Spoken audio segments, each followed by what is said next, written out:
ये सब तो जंगल राज, महाजंगल राज, ये सब चुनावी दंगल है। आम जन में अविश्वास पैदा है, इस पर व्यक्तिगत विचार क्या है? आलोक मेहता जी यहाँ विधायक रहे हैं और एंटी इनकम्बेंसी इस बार बहुत ज्यादा ही उजियारपुर क्षेत्र में दिखने को मिल रही है। एक मौका दिया जाए तो क्या अमित अभिषेक जी चुनाव लड़ेंगे क्या उजियारपुर? नहीं, बिल्कुल। अगर शीर्ष नेतृत्व का फैसला होता है कि अमित अभिषेक जी को चुनाव उजियारपुर क्षेत्र से लड़ना है तो मैं निश्चित ही चुनाव लड़ूंगा, क्योंकि उजियारपुर हमारा एक परिवार है। स्वघोषित प्रत्याशियों के संदर्भ में है तो हमारे पार्टी में संसदीय प्रणाली है और कौन उम्मीदवार होगा इसका चयन जो है भारतीय जनता पार्टी की राष्ट्रीय कोर कमेटी करेगी और जिनका नाम वहां से प्रस्तावित होगा उजियारपुर विधानसभा के कार्यकर्ता तन मन धन से उनको जिताने में लग जाएंगे। लेकिन बिहार में विकास की अभी अपार संभावनाएं हैं। जो आने वाले हमारे मुख्यमंत्री होंगे, अगर वह इस पर ध्यान देते हैं तो बिहार को और आगे लेकर के जाया जा सकता है। प्रशांत किशोर जी का जो चेहरा है उसका कुछ असर पड़ेगा क्या इस बार का विधानसभा चुनाव में? देखिए, प्रशांत किशोर जी पढ़े लिखे और सुलझे व्यक्ति हैं और राजनीति के चाणक्य कहे जाते थे और उन्होंने एक नई पार्टी खड़ी की है जनसुराज, जो मैं देख रहा हूं ग्रामीण तबकों में युवा वर्ग उनके तरफ आकर्षित हो रहे हैं। सरकार को भी उसका निपटारा उसी ढंग से करना चाहिए। अगर गिरफ्तारी से काम बनती है तो गिरफ्तार करे, इनकाउंटर की जरूरत पड़ती है तो इनकाउंटर करे, घर पे बुलडोजर चलाने की जरूरत पड़ती है तो घर पे बुलडोजर चलाए। मैं देख रहा हूं कि ऐसा भी तो हो सकता है उजियारपुर उपेंद्र कुशवाहा जी यानी बड़े उपेंद्र कुशवाहा जी के पास चला जाए, तब क्या होगा? क्योंकि अभी तो बहुत सारे स्वघोषित प्रत्याशी हैं, इस पर आपका व्यक्तिगत विचार क्या है? देखिए, राष्ट्रीय लोक मोर्चा जो है वो एनडीए का ही एक घटक दल है और गठबंधन में घटक दल की अगर इच्छा होती है कि हमको उजियारपुर सीट ही लेना है और शीर्ष नेतृत्व अगर इस बात के लिए तैयार हो जाती है तो एज ए घटक दल के कार्यकर्ता हम उसका स्वागत करेंगे। लगभग एक दशक से जुड़े हुए हैं और इनका जो बीजेपी के लिए जो निष्ठा है, बीजेपी के लिए जो विश्वास है, सबका साथ, सबका विकास, सबका विश्वास। अमित अभिषेक भैया जी को पहले तो हार्दिक बधाई एवं शुभकामनाएं रक्षाबंधन की। सबसे पहले मैं चाहता हूं परिचय से पहले जनता को आपके तरफ से रक्षाबंधन की बधाई हो जाए। रिमी टीवी के सभी दर्शकों को रक्षाबंधन महापर्व की हार्दिक बधाई और शुभकामनाएं मैं देता हूं।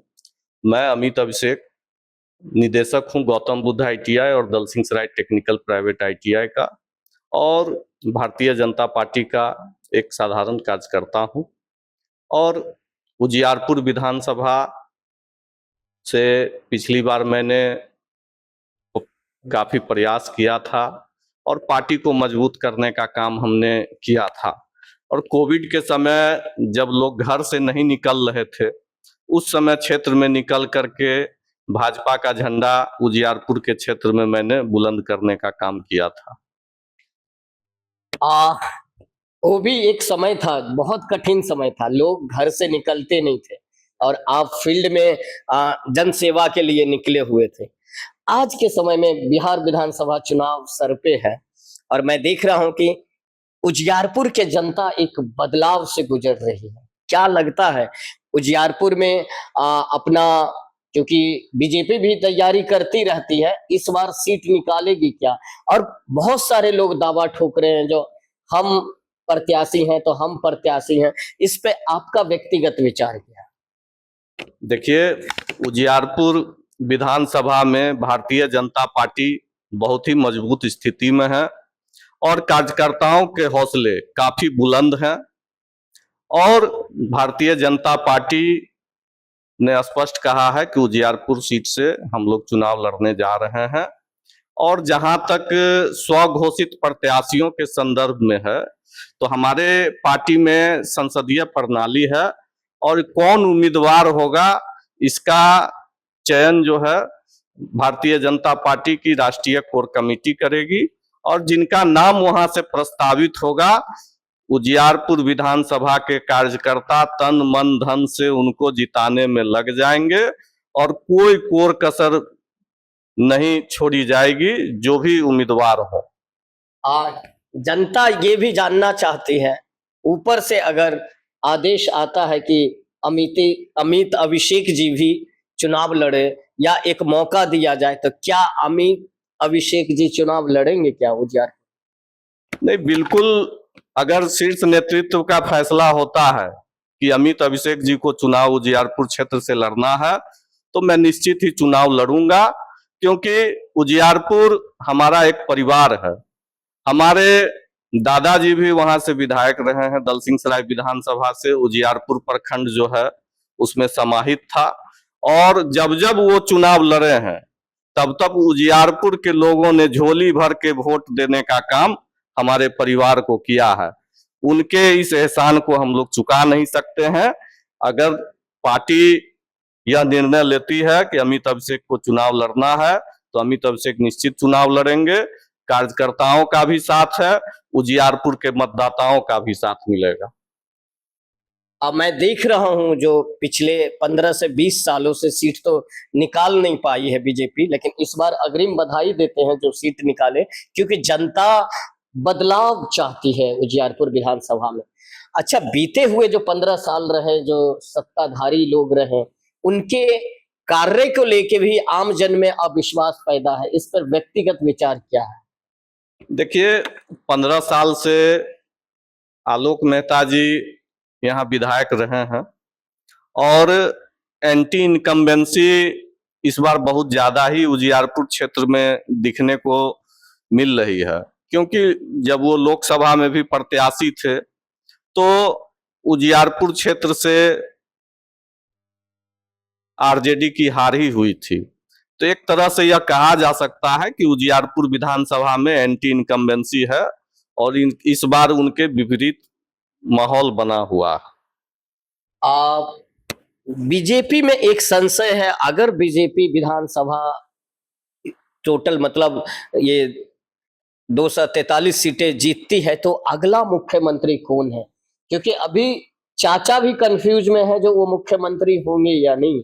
उधर चिराग पासवान जी आतुर हैं जो उन्हें भी मुख्यमंत्री का चेहरा पेश करना है। क्या लगता है ये चेहरा क्लियर हो पाएगा चुनाव से? देखिए, मुख्यमंत्री उम्मीदवार कैंडिडेट कौन होंगे इसका चयन तो एनडीए के घटक दल सारे मिल करके ही करेंगे। फिलहाल जो बिहार में हमें दिख रहा है उसमें यह दिख रहा है कि नीतीश कुमार जी के नेतृत्व में एनडीए एकजुट है और उनके नेतृत्व में ही बिहार विधानसभा का चुनाव लड़ा जाएगा। कहते हैं कि 2025 फिर से नीतीश, तो नीतीश के जी का जो कार्यकाल रहा या नीतीश जी का जो योजना है, अभी जो बता रहे 125 यूनिट बिजली फ्री मिलेगी, दीदी लोगों को भी सैलरी बढ़ गया है, उनके योजनाओं पे क्या कहना है आपका व्यक्तिगत? देखिए, जब से नीतीश जी ने बिहार की सत्ता संभाली है, बिहार में सड़क, पुल, पुलिया और कई सेक्टर में जो आधारभूत संरचना का विभाग है, इन सबों में बहुत ही व्यापक पैमाने पे काम हुआ है। और जमीनी स्तर पर आप देखेंगे तो हर गली में नाली, पीसीसी सड़क, ये सब या स्ट्रीट लाइट, ये सब की व्यवस्था सरकार ने किया है। और जो भी योजना है बिहार सरकार की, केंद्र सरकार की, उसका बेहतर क्रियान्वयन किया गया है और जो राशि आती है केंद्र सरकार से उसका भरपूर उपयोग माननीय मुख्यमंत्री नीतीश कुमार ने किया है और बिहार को तरक्की के पथ पर आगे बढ़ाने का काम किया है। लेकिन बिहार में विकास की अभी अपार संभावनाएं हैं। जो आने वाले हमारे मुख्यमंत्री होंगे, अगर वह इस पर ध्यान देते हैं तो बिहार को और आगे लेकर के जाया जा सकता है। बिहार की सत्ता, इस बार की विधानसभा कहीं न कहीं एक और चेहरा है जो जनसुराज के निर्माणकर्ता, जनसुराज का फाउंडर प्रशांत किशोर जी का जो चेहरा है उसका कुछ असर पड़ेगा क्या इस बार का विधानसभा चुनाव में? क्योंकि उनकी योजनाएं हैं, बताया जा रहा है क्रेडिट कार्ड के माध्यम से 20,000 या पलायन रोकना या महिलाओं में एकदम सस्ते दरों पे लोन देना, रोजगार देना, कहाँ तक ये अच्छे से वर्क हो पाएगा ग्राउंड लेवल पे क्या? देखिए, प्रशांत किशोर जी पढ़े लिखे और सुलझे व्यक्ति हैं और राजनीति के चाणक्य कहे जाते थे, और उन्होंने एक नई पार्टी खड़ी की है जनसुराज, जो मैं देख रहा हूं ग्रामीण तबकों में युवा वर्ग उनके तरफ आकर्षित हो रहे हैं। लेकिन जो परिस्थिति बन रही है, जब चुनाव नजदीक आएगा और एनडीए और महागठबंधन के बीच में जब आमने सामने की लड़ाई होगी, तो मुझे पूरा विश्वास है कि ये युवा वर्ग जो है वो एनडीए को अपना भरपूर समर्थन देंगे और अपना जो भी उनका अधूरा सपना है उनको एनडीए की सरकार पूरा करने का काम करेगी।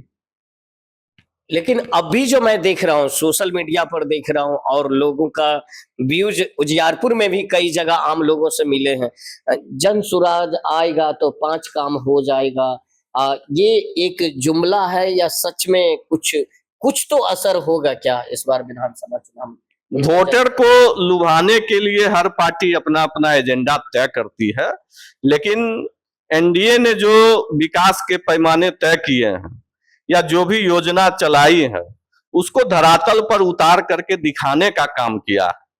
तो मुझे नहीं लगता है कि बिहार की जनता एक नए पार्टी पे विश्वास करेगी, जो पुराने हैं उन पे ही विश्वास करेगी। ऐसे भी कहावत है, old is gold. Old is gold. हमारे लोकसभा हो या विधानसभा हो, हम लोग आम जनता के मतदातागण का मंदिर कहते हैं, और आपने पिछले सत्र जो विधानसभा में देखे बिहार में, नेता लोग भाषण देते देते अपने भाषा का मान मर्यादा खो देते। इस पर आपका व्यक्तिगत विचार क्या है? जैसे आपने तेजस्वी जी हुए या सम्राट चौधरी जी का ही बहस सुने। देखिए, मैं माननीय सम्राट चौधरी जी हो या तेजस्वी यादव जी हो, मैं इन पे कोई टीका टिप्पणी नहीं करना चाहता, लेकिन बहुत सारे नए नए नेता लोग हैं जो तेजी से हाईलाइट होना चाहते हैं।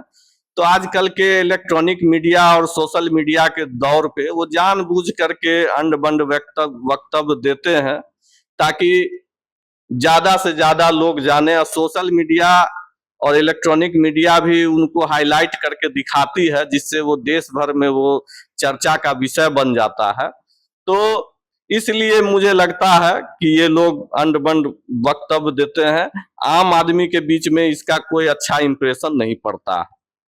आदेश आए जब ऊपर से तो आप चुनाव लड़ेंगे, लेकिन जिस तरह से और बीजेपी का नेता फील्ड में दौड़ रहे हैं, भाग रहे हैं, सभाएं कर रहे हैं, सम्मान समारोह कर रहे हैं, देख रहे हैं आप, तो ऐसा आपको नहीं लगता है कि हमें भी फील्ड में जाना चाहिए? क्योंकि अमित अभिषेक जी को भी जनता सुनना चाहती है, जनता मिलना चाहती है, जनता देखना चाहती है। नहीं, मैं बिल्कुल आपका कहना सही है और मैं जाता भी हूँ। बस ये है कि फेसबुक पे मैं थोड़ा कम रहता हूँ। अन्य नेताओं की तरह जो फेसबुक पे ज्यादा रहते हैं, क्षेत्र में कम भी रहते हैं, तो दिखाते हैं कि फेसबुक पे हम बहुत गए, इधर उधर गए, तो मैं इससे थोड़ा परहेज करता हूँ। फिर भी हमारे जो भी संपर्क के लोग हैं जो हमें सपोर्ट करते हैं, उनसे हम जुड़े हुए हैं, उनसे हमारी बातचीत होती रहती है। और आप जानते ही होंगे कि उजियारपुर विधानसभा के 28 पंचायत के वर्तमान मुखिया ने पिछली बार लिखित समर्थन दिया था कि भाजपा से अमित अभिषेक के रूप में हमें उम्मीदवार चाहिए, जिसकी कॉपी भी आपको जी जानते हैं मिली थी। तो लोगों का प्यार और स्नेह घटा नहीं है ना। मैं किसी तरह के विवाद में नहीं पड़ना चाहता हूं, इसीलिए, या गुटबाजी में नहीं पड़ना चाहता हूं। तो जो अपने लोग हैं उनसे मिलता जुलता हूं, और मैं नहीं चाहता हूं कि भाजपा में गुटबाजी बढ़े और विवाद बढ़े। इसलिए धैर्य और संयम के साथ अपने लोगों से संपर्क में हूं और अपना जो काम है वो कर रहा हूं। उजियारपुर के जनता जानना चाहती है, जो हमारे विधायक प्रत्याशी होंगे या है, उनका विजन क्या होगा काम करने का, उनका रूपरेखा क्या होगा, और अगर विधायक के लिए लड़ते हैं, तो उजियारपुर में क्या बदलाव होंगे आपके माध्यम से? कुछ आइडिया हो, कुछ जैसे मैं देख रहा हूं कि आए दिन उजियारपुर में मारकाट, मर्डर, ना बिजनेसमैन डरे हुए हैं। देखिए, बिहार में जो मुद्दा बनाया जा रहा है लॉ एंड ऑर्डर का, उसके लिए सरकार जिम्मेदार तभी मानी जाएगी जब कोई घटना घटित होती है और सरकार के द्वारा उस पर कार्रवाई नहीं होती है। जो घटना करते हैं उनकी गिरफ्तारी नहीं होती है, उनको सजा नहीं दिलाया जाता है। आबादी बहुत तेजी से बढ़ी है और हर व्यक्ति की अपनी कुछ न कुछ इच्छा रहती है, लालच रहती है, और उसी इच्छा लालच में आकर के वो कोई ना कोई अपराध करता है। और वो जो अपराध करते हैं वो भी हमारे आपके तरह समाज के एक अंग है। लेकिन जब कोई बड़ी घटना घटित होती है तो सरकार को भी उसका निपटारा उसी ढंग से करना चाहिए। अगर गिरफ्तारी से काम बनती है तो गिरफ्तार करे, इनकाउंटर की जरूरत पड़ती है तो इनकाउंटर करे, घर पे बुलडोजर चलाने की जरूरत पड़ती है तो घर पे बुलडोजर चलाए। आप देख रहे हैं कि सरकार जब जैसी परिस्थिति होती है उस तरह की कार्रवाई कर रही है। लोग सलाखों के पीछे जा रहे हैं, सरकार कहीं से पीछे नहीं हट रही है। कुछ दल पहले बोलते थे और आज भी बोल रही है, जो पहले जंगल राज था लेकिन अब महाजंगल राज हो गया है। ये डबल इंजन की सरकार तो महाजंगल राज चला रही है। इस पर आपका व्यक्तिगत विचार क्या है? देखिए, ये सब तो जंगल राज, महाजंगल राज, ये सब चुनावी दंगल है और मीडिया के लोग ही लोगों को उकसाते हैं कि इस तरह की भाषा। पूर्व में भी जंगल राज की जब बात होती थी तो करते थे, अब महाजंगल राज की बात हो रही है। तो इसमें लोग से ज्यादा जो है वो उकसा करके ही लोगों को बुलवाया जाता है। लेकिन आप देख रहे होंगे कि पहले की सरकार में पुलिस की कार्रवाई रुक जाती थी, डायरेक्ट नीचे स्तर पर थाने में फोन आता था और अपराधी को छोड़ दिया जाता था। लेकिन माननीय मुख्यमंत्री नीतीश कुमार जी के सरकार में, एनडीए की सरकार में, चाहे वो कोई भी हो, एनडीए का ही नेता क्यों ना हो, अगर कोई बड़ी कार्रवाई करते हैं या कोई घटना करते हैं तो प्रशासन अपना काम करता है और कानून अपना काम करता है। अमित अभिषेक जी, जाते जाते उजियारपुर के मतदातागण से क्या अपील करते हैं? मैं उजियारपुर के मतदाता से यही अपील करना चाहूंगा कि यह जो चुनाव आने वाला है यह जनता का एक महापर्व है। इसमें आप बिना किसी लोभ लालच के, किसी के बहकावे में न आकर के, आप स्वयं निर्णय लेने के लिए स्वतंत्र हैं कि क्या अच्छा है क्या बुरा है, कौन सी सरकार ने आपको अच्छी सुख सुविधा दी है। बच्चों को अच्छे पढ़ाई के लिए आज स्टूडेंट क्रेडिट कार्ड योजना दी जा रही है, जिसके बल पे आप पॉलिटेक्निक, इंजीनियरिंग, नर्सिंग, कोई भी बीएड, कोई भी पढ़ाई जो है आप कर सकते हैं। कहीं भी देश विदेश में जाकर के पढ़ाई कीजिए, बिहार सरकार देने की काम कर रही है। स्वास्थ्य की जरूरत है तो माननीय प्रधानमंत्री जी के द्वारा आयुष्मान कार्ड चलाया जा रहा है। मुख्यमंत्री जी के द्वारा भी, माननीय मुख्यमंत्री जी के द्वारा भी चिकित्सा भत्ता दिया जा रहा है। तो कहीं न कहीं से कोई ऐसा परिवार नहीं है बिहार का जो सरकार से लाभान्वित नहीं हो रहा है, चाहे वो एनडीए के वोटर हो या महागठबंधन के वोटर हो। तो मैं यही कहना चाहूंगा कि आप अपने भविष्य के खुद निर्माता हैं। आप अपनी स्वेच्छा से, स्वतंत्र रूप से, जो आपको लगे कि यह प्रत्याशी अच्छा है, यह पार्टी अच्छी है, और पूर्व के सरकारों से अब वर्तमान की सरकारों में जो सुविधा आपको मिल रही है उसको तुलना करते हुए चुनाव के दिन जाइए और अपना जो बहुमूल्य मत है उसको दे करके। दो जाति निर्णायक है, एक यादव, एक कुशवाहा, क्या समीकरण भी मायने रखता है? देखिए, ऐसे चुनाव में कहने को तो लोग बोल देते हैं कि समीकरण मायने नहीं रखता है, लेकिन हर पार्टी जब किसी विधानसभा में उम्मीदवार का चयन करती है तो जातीय समीकरण को ध्यान में रखते हुए ही उम्मीदवार का चयन करती है। और उजियारपुर एक विधानसभा जो है उसमें यादव और कुशवाहा मतदाता जो हैं 19-20 का अंतर है, ठीक है। और पहले भी कुशवाहा जाति से तो विधायक रहे ही हैं जब से उजियारपुर विधानसभा बना है। पिछली बार यादव जाति से उम्मीदवार दे करके प्रयोग किया गया था जो कि असफल रहा है ना। इस बार भी संसदीय बोर्ड जो है भारतीय जनता पार्टी की, वो तय करेगी कि किसको उम्मीदवार बनाना है।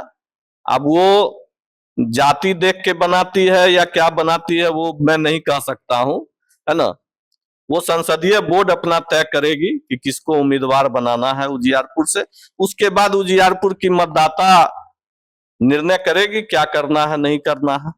एक सवाल और अभिषेक सर, मैं देख रहा हूं कि ऐसा भी तो हो सकता है उजियारपुर उपेंद्र कुशवाहा जी यानी बड़े उपेंद्र कुशवाहा जी के पास चला जाए, तब क्या होगा?